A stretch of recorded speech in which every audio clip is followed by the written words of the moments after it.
So last step we've seen Z transformation. So if any arbitrary signal is given xn, so from that by using this expression we can able to find out the Z transform. So what is the necessity of Z transform? If some continuous discrete time signal is there, so this for that discrete time signal, if DTFT fails to find out the frequency domain of that time domain signal, that is discrete time signal, so we can use a Z transform to find out the frequency domain of that time domain signal when DTFT fails to find out the frequency response for that signal. So we are using the most important use of this Z transform is that when DTFT fails, we can able to find out the Z transform. We can use Z transform to find out the frequency domain signal for that time domain signal. Okay, so this is the expression by which for any arbitrary signal xn we can able to find out the Z transform, and this is the expression by which for this given Z transform we can able to find out our original time domain signal. Okay, so next thing is that what is the convergence of the convergence of Z transformation. We have similarly seen the convergence of the Laplace transformation. Now we'll see the convergence of the Z transformation, means for what values of this expression for this sum, as it is given as infinite sum, so whether this infinite sum is absolutely summable or not, that will give you the presence of the convergence of that Z transformation. So as we are dealing with the infinite numbers of sum, so we need to ensure that whether those sums are absolutely summable or not, whether all those terms within this range are absolutely summable or not. So that concept will give you the concept of convergence. So we'll start with convergence. So what is the condition for the convergence? So this Z transform exists, so I'm just writing this expression again. X of Z is summation n is equals to minus infinite to infinite x of n Z to the power minus n. Okay, so this Z transform exists when this infinite sum is converged. This infinite sum supposed to be converged. Okay, the Z transform exists when the infinite sum converges, or we can say a necessary condition for the convergence is absolute summability of these two terms. Okay, so necessary condition for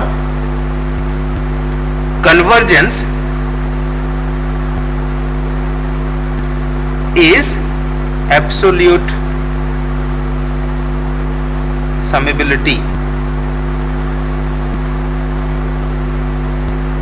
Absolute summability of this term xn Z to the power minus n, or specifically we can say the magnitude of these two terms, or we can say mod of xn Z to the power minus n, which is equals to, we are not at all dealing with the phase, we can say xn, some coefficient of this xn r to the power minus n, r to the power minus n. So what we can say that this sum, infinite sum, n is equals to minus infinite to infinite mod of xn r to the power minus n should be less than infinite. Then only we can say yes, our infinite sum is converges. Okay, so here the deciding factor is r. So the range of r for which this condition satisfied is called region of convergence of the Z transform. So here it is exponentially decaying. So we need to find out what is the range of r for which this infinite sum is less than infinite. Okay, so the range of r for which this condition satisfies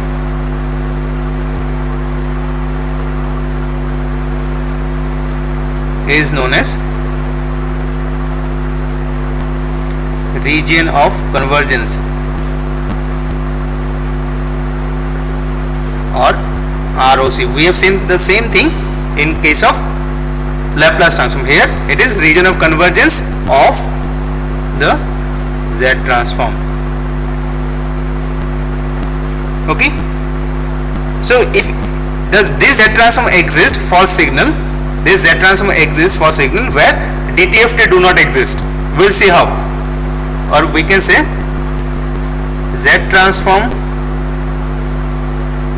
exist for signals that do not have DTFT. Okay, so what is the condition for existence of DTFT?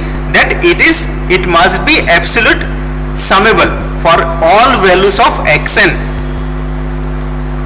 The existence of DTFT says that the absolute, this range, within this infinite range, the values of xn should produce, or the sum of infinite values of this within this infinite range, the sum of this xn should produce an finite value. So that is the condition for DTFT to exist. So here we must need to ensure that this term xn r to the power minus n is absolute summable, even though this xn within this range is not absolutely summable. So for this condition, in case of Z transform, we must need to ensure that these two terms xn r to the power minus n must be absolute summable, even though this xn within this infinite range may not be absolute summable. So let us take a example, simple example. Xn is equals to alpha to the power n un. So if we going to find out the DTFT, so for this, when we have been going with DTFT, this DTFT does not exist for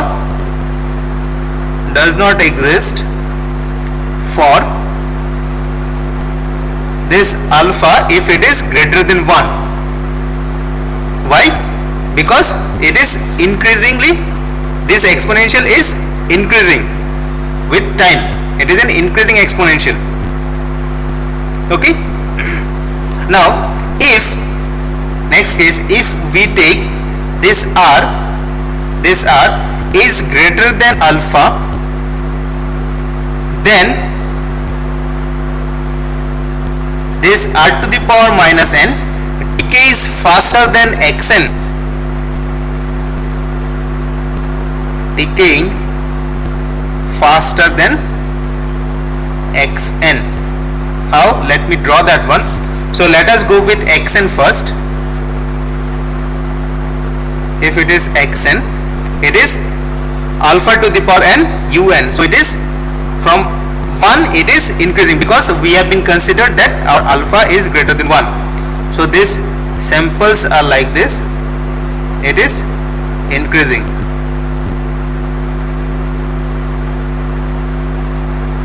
It is exponentially increasing like that. So it is alpha to the power n u of n, it is 1. Okay. Next, if we consider r to the power minus n,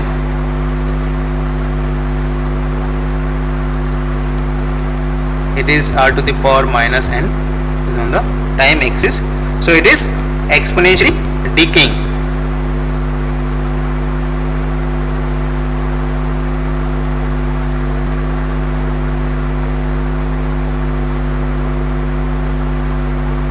Like this. So here also it is exist in this side. So this value is 1. Now if we have been going with this xn r to the power n,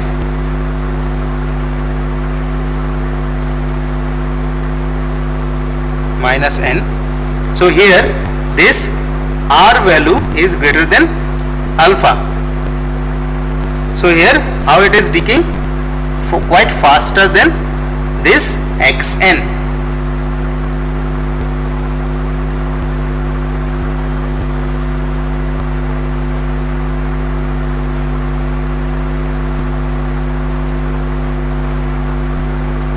So here we can say the signal xr to the power minus n is absolute summable.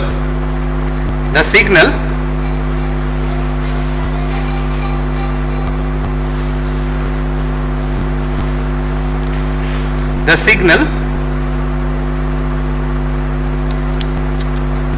xn r to the power minus n is absolutely summable,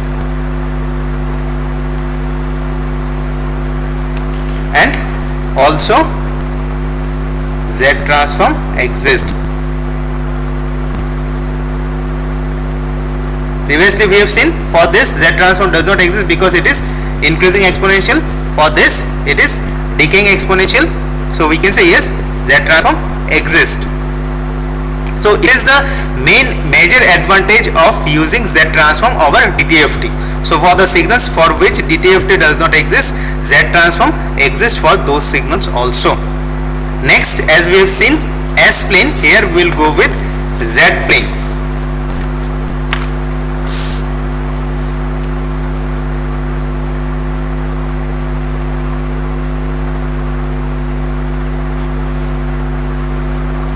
So as this Z is in complex number, so we going to represent this complex number in a plane that is known as Z plane in terms of some real value and some imaginary value.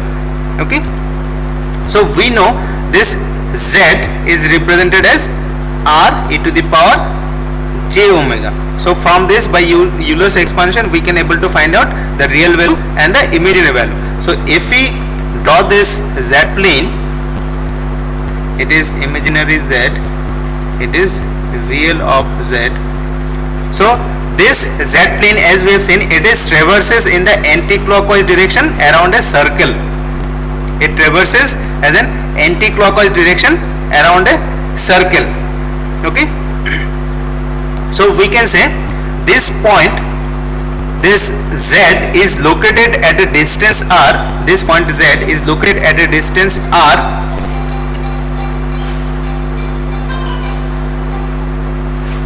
is located at a distance r and an angle omega from the positive real axis. So we can say this is the point Z which is located at a distance r and making an angle omega, that is r e to the power j omega. So it traverses in the anti-clockwise direction around a circle. Okay, it makes an angle of omega from the positive real axis. So from this, what we have seen, when we have been considering Z transform, when DTFT does not exist, that is when xn is not absolutely summable. Now when we have been finding Z transform, if we have been finding that yes, our xn is also absolutely summable, can we revert back to the DTFT or not?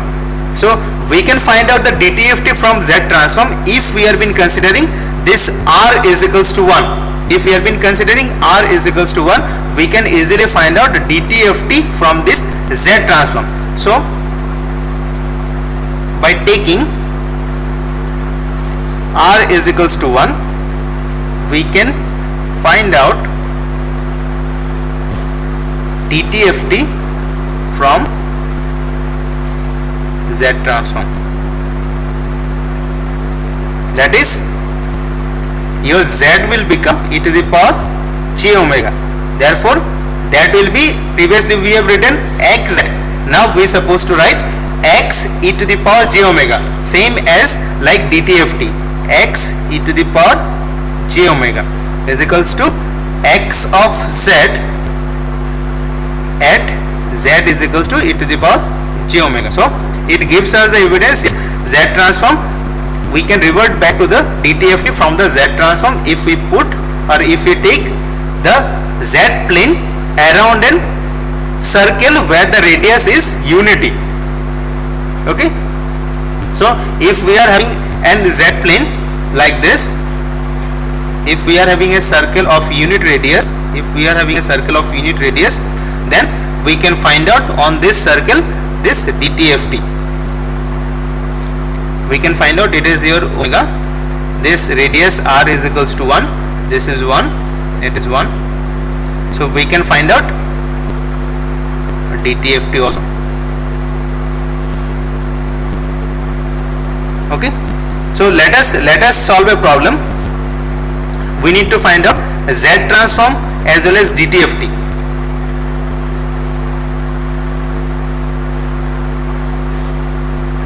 Determine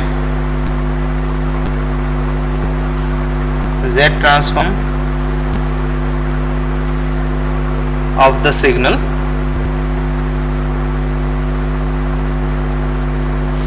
it is given as x of n is equals to like this, 1 for n is equals to minus 1, 2 for n is equals to 0, minus 1 for n is equals to 1, 1 for n is equals to 2 and 0 otherwise. And it also says use Z transform to determine the dtft. Use Z transform to determine dtft of x of n. Okay,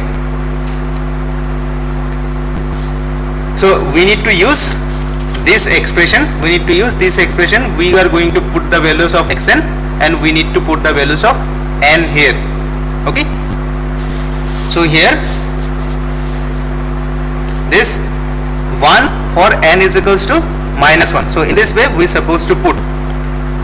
So here if we use this expression, this x of z, it will be 1 for n is equals to minus 1. So if we put n is equals to minus 1 here, it is plus, power will become positive. So it is 1 into z. So it is z.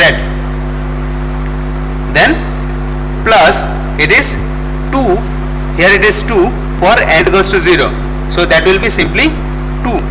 Next it is minus 1 for n is equals to 1. So that will be 1 into z to the power minus 1. Next it is 1 for n is equals to 2. That is plus z to the power minus of 2. So this is the Z transform of this discrete time signal. Next we need to find out dtft. So for finding dtft we need to use Z is equals to e to the power j omega. Here this signal is having all the coefficients or all the values for the finite time duration. So of course it is absolute summable, so we can easily find out the dtft. So for finding dtft we simply put Z is equals to e to the power j omega. So this dtft will be x e to the power j omega is equals to e to the power j omega plus 2 minus e to the power minus of j omega plus e to the power minus 2 j omega. Clear? So in this way we are supposed to find out dtft as well as Z transform for any signal. Next we are supposed to find out, or we are supposed to see the concept of poles and zeros. Same thing whatever we have seen for the Laplace transform.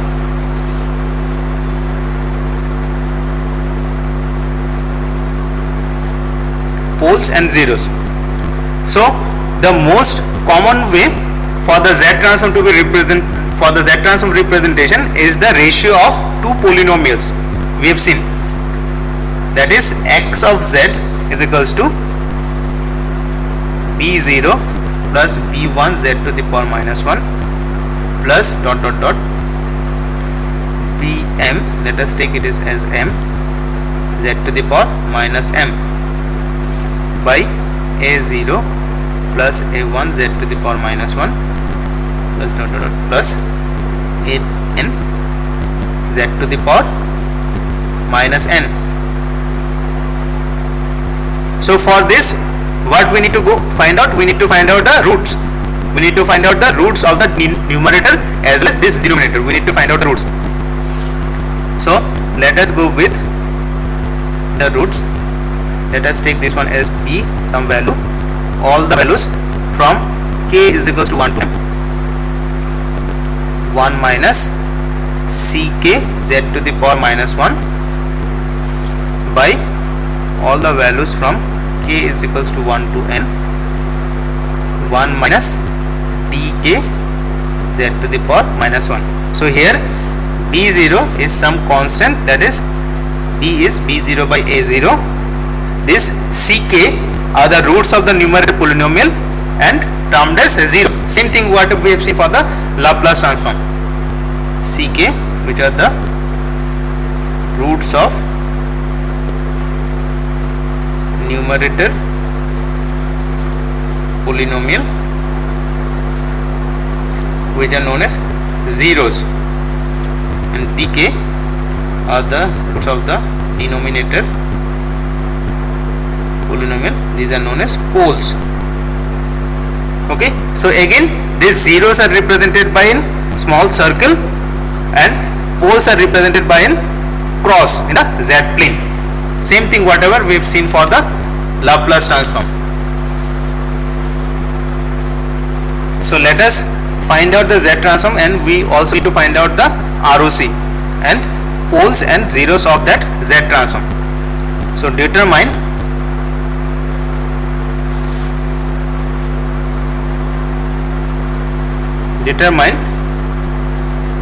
the z transform of the signal xn is equals to alpha to the power n u of n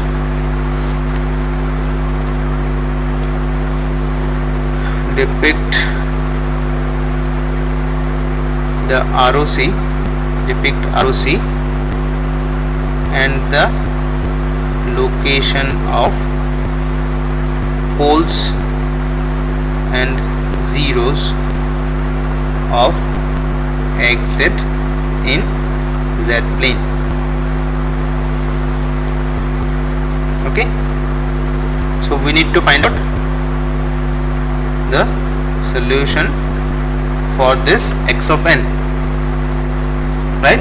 So what will be our x of z? We simply use, it is n is equals to minus infinite to infinite. Later will change, as it is even, it is including the right hand side.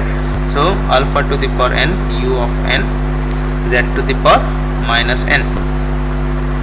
So here that limit will be from n is equals to 0 to infinite alpha to the power n by z to the power n. So we can write alpha by z whole to the power n.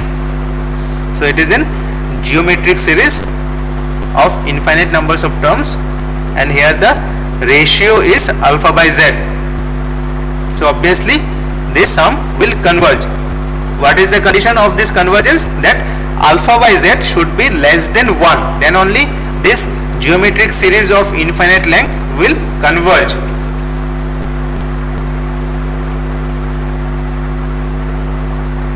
So it is a geometric series of infinite length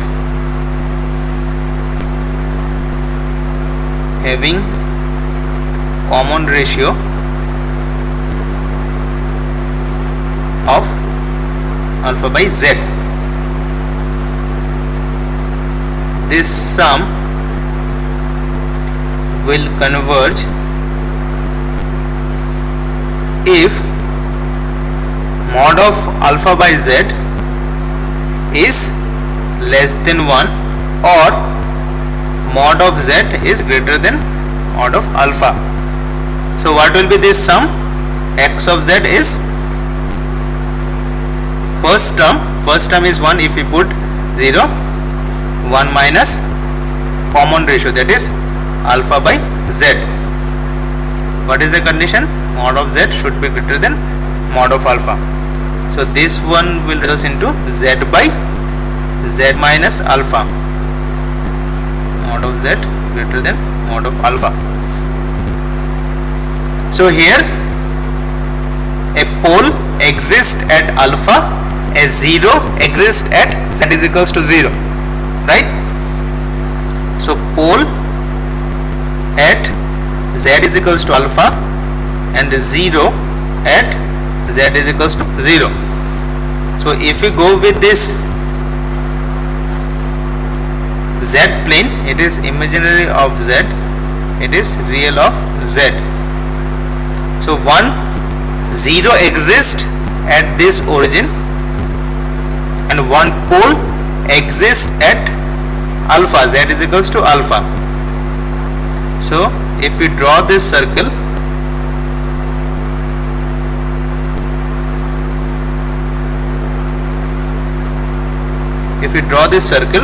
so what is the region of convergence? Region of convergence is mod of z should be greater than alpha. So all the region outside of this circle, so if we draw like this a rectangular box, then all the region outside of this circle,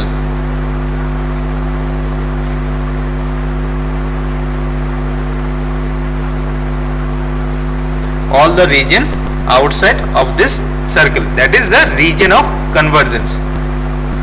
Because this is exist, this exact exists for mod of z should be greater than alpha. If it is less than alpha, then this one will become infinite.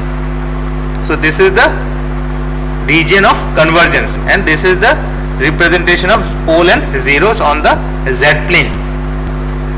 Now same thing what we have seen for the Laplace transform, that two different signals may have the same z transform if we are not uniquely representing the ROC, or ROC is not specified. If it is not specified, then two z transform may not be unique for different signal. So let us take the same thing what we have seen for the Laplace transform. Another signal, let us take, it is given as yn is equals to minus alpha to the power n u of minus n minus 1. So same, we need to find out the z transform as well as ROC and the location of pole and zero of xz in z plane. So what we going to find out, we need to find out y of z. We need to put this y of n. So summation n is equals to minus infinite to infinite, y of n is minus alpha to the power n u of minus n minus 1 z to the power minus n. So if we take minus outside, then this one is in the left hand side, that is from minus infinite to up to minus 1, minus infinite to up to minus 1. So this one will summation n is equals to minus infinite to minus 1 alpha by z whole to the power n. Okay. So if we change this limit, if we change this limit of this summation, then this one can be like this summation. If we take in place of n, if we take any other variable, let us take as k is equals to 1 to infinite, then this one will become inverse. So that one will become z by alpha whole to the power k. Okay. Now we have the infinite numbers of these terms. If we going to find out the summation, if we have been going with the geometric series, then we need to consider this summation from 0. So here this summation is starting from 1. So if we take an extra term, then we need to take the extra term in advance. So here if we have been deducting an extra term, if we have been including an extra term in this summation, then obviously we need to consider that extra term again. So if we have been considering this summation is from k is equals to 0 to infinite z by alpha whole to the power k. So here if we have been considering this extra term at k is equals to 0, so what is that extra we are including? We are including 1. So we need to consider that 1. Okay. So it is 1 minus summation k is equals to 0 to infinite z by alpha to the power k. So how this sum will converge? If this z by alpha is less than 1. That is what we have been considered here also. If alpha by z is less than 1, then only this sum will converge. Here this sum will converge if z by alpha is less than 1. So this sum converges if z by alpha is less than 1 or mod of z should be less than mod of alpha. So using this concept, what will be our y of z? Y of z will be 1 minus 1 by 1 minus z by alpha. Okay, so from this we can find out this one as z by z minus alpha. The condition is that mod of z should be less than mod of alpha. So here again the location of poles and zeros are same as this one. So one pole at z is equals to alpha, 1 0, one pole 1 0 at z is equals to 0. So same way, if we go with the ROC, if we go with this ROC, then one pole is located at alpha, 1 0 is located at 0. So if we draw a circle, if we draw this circle, so what is the region of convergence? Mod of z should be less than alpha. So the region of convergence is inside of this circle, inside of this circle. Region of convergence is inside, all the values inside of this circle. Okay,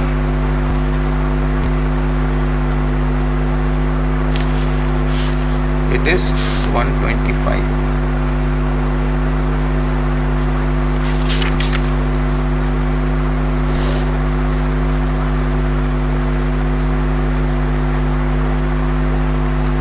So first example was a right sided signal, second example is of the left handed signal.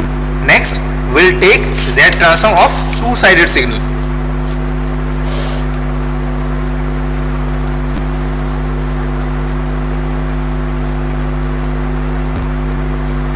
So this xn is given as minus of u minus n minus 1 plus half to the power n 2 of n. So it is obviously this one is left sided, this one is right sided. So we need to find out ROC, location of poles and zeros in z plane. So we going to find out x of z. This is summation n is equals to minus infinite to infinite. Let us take u of minus n minus 1 plus half to the power n u of n whole of z to the power minus n. So if you take this one, it is right sided, it is left sided. So let us take this one first. So this one will be from n is equals to 0 to infinite, half to the power n into z to the power minus n minus of summation n is equals to, it is up to minus 1, minus infinite to minus 1, it is 1 into z to the power minus n. Okay, so this one can be written as n is equals to 0 to infinite 1 by 2 to the power z whole to the power n minus n is equals to minus infinite to minus 1, it is 1 by z to the power n. So here same thing we need to do, we have been taking an extra term and we have been adding that term again. N is equals to 0 to infinite half z whole to the power n plus we are taking this extra term and we have been putting that limit from k is equals to 0 to infinite z to the power k. So here for finding this z transform, this both of this sum must converge for finding this z transform, or for this z transform to converge, both of these two sum must converge. So what is the condition for this convergence? The condition of this convergence is mod of z should be greater than half and mod of z should be less than 1. Yes, that is what I have written. No, why? It is z to the power minus n. 1 minute. Right. It will be z to the power k. Yes, we need to inverse it. Right. Fine. So here the condition for convergence of x of z is, first one is this one should be greater than half, because this one should be less than 1. This one should be less than 1 and this z should be less than 1. That is mod of half z should be less than 1, first condition, and this for this sum, this mod of z should be less than 1. So from this what we can find, that z should be, mod of z should be greater than mod of half or simply half, and mod of z should be less than 1. So now we can find out this x of z. So one is 1 by 1 minus 1 by 2i of z plus 1 minus 1 by 1 minus of z. What is the condition? It should be between, it should be greater than half and it should be less than 1. So this one should be greater than half and should be less than of 1. So from here we can find out the ultimate result, which is z minus of half into z minus 1 is equals to z into 2iz minus of 3 by 2. So from here we can find out the location of poles and zeros. So here 2 pole 2 0. So 2 poles at z is equals to half and 1, then 2 zeros at z is equals to 0 and 3 by 4. Right? So if we go with this z plane,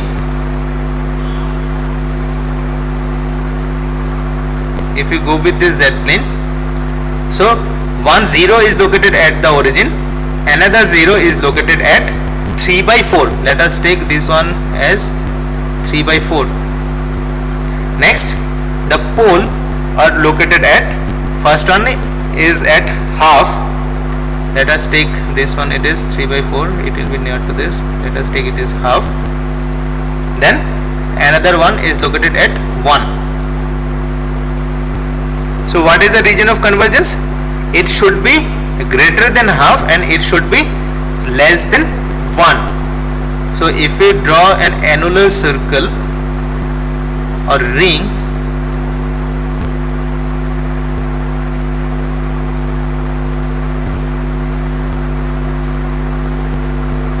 like this, if we draw, so this circular strip is the region of convergence.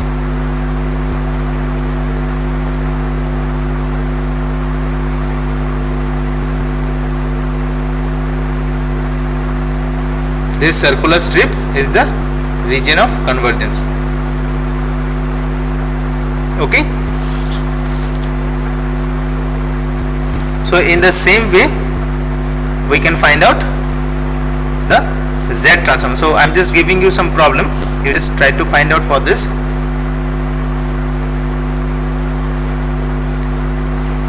Xn is given as half to the power n u of n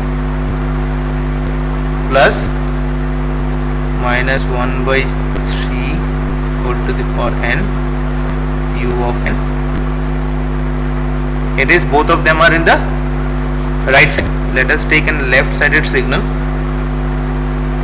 X of n is minus half to the power n u of minus n minus 1 minus 1 by 3 whole to the power n u of minus n minus 1. And another one is, it is given in the book only, you just try to practice. Minus of 3 by 4 whole to the power n u of minus n minus 1 plus, it is left sided and it is right sided, u of n.